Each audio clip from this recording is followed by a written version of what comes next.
These are interesting times that we live in, are they not? I mean, there's just a lot going on in the world. And right now I know with all that is going on in Israel, some people and maybe some of you have questions about what's happening and just seeing that there's so much attention given. Then you might be thinking, like, why is there so much focus on Israel? Who are the good guys here? You might be wondering, why is this such a divisive issue, not there, but around the world? This is a divisive issue globally.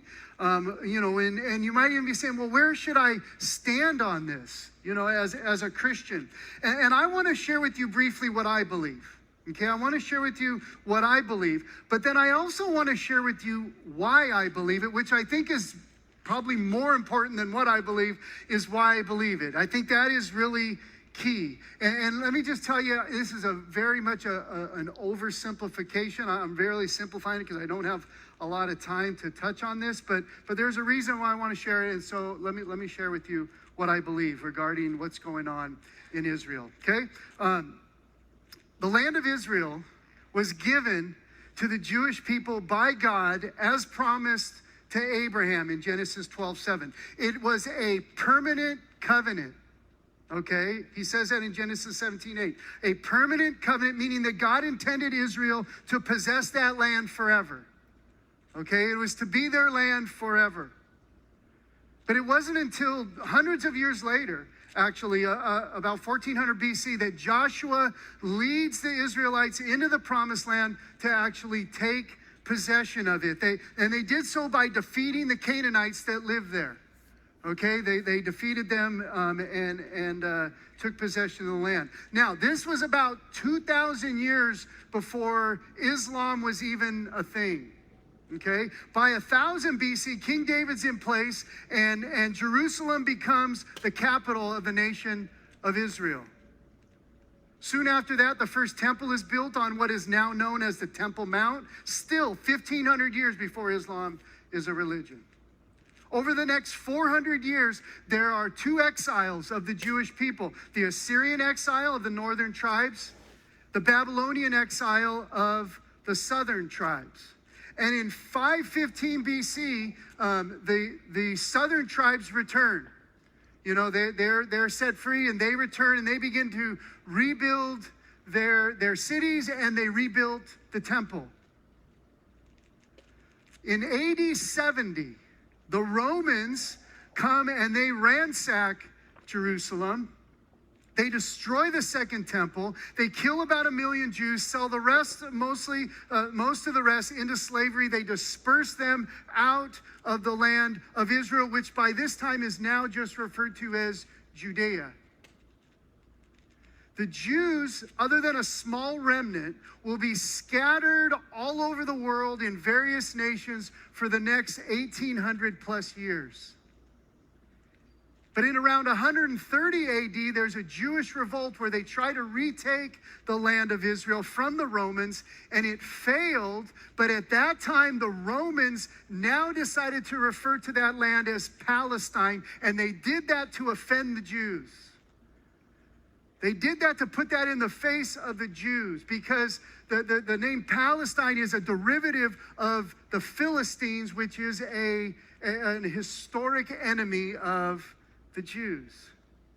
Since that time, the land of Israel has been in the hands of many different nations and kingdoms, or as Luke 21 puts it, trampled underfoot by the Gentiles until the time of the Gentiles is fulfilled. During that time, many different people moved in, inhabited what was now then at that time referred to as Palestine.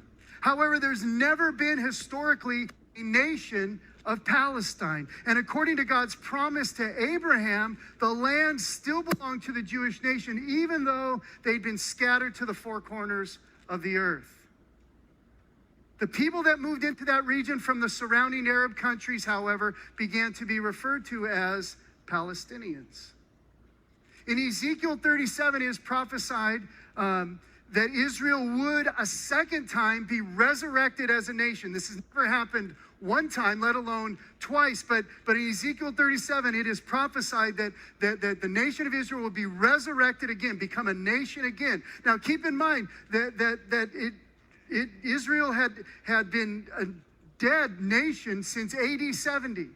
But in 1948, Israel became a nation again. And we have been able to see before our very eyes God fulfill his promise to, quote, take the people of Israel from the nations among which they have gone, and will gather them from all around and bring them into their own land. Now, it's argued by some that the Palestinians are the descendants of those Canaanites who inhabited the land prior to Israel. There's actually no real evidence of that, but even if that were true, God chose to take this land from the Canaanites and give it to his people, Israel. Now, why did God do that? Well, it's uncertain why, but the Canaanites were an evil, ungodly people, and some scholars believe that it was simply the wrath of God to take that and give it to the Jews. Now, I don't know why, but here's the bottom line with regards to that. If we have a problem with it, if we have a problem with the fact that land was taken from the Canaanites and given to the Jews, you kind of have to take it up with God and his sovereignty and his providence, because he chose to do that. We read that in the Bible. God made other promises in the Bible to other nations regarding their treatment of the people of Israel.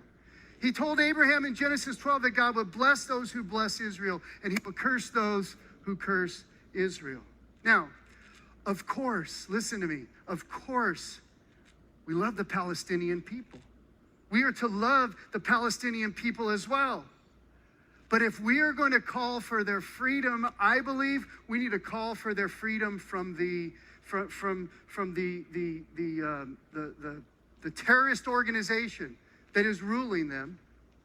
And we need to pray that they'd be free from the deception that has distorted many of their thinking, so they can come to know Jesus Christ as Lord and Savior.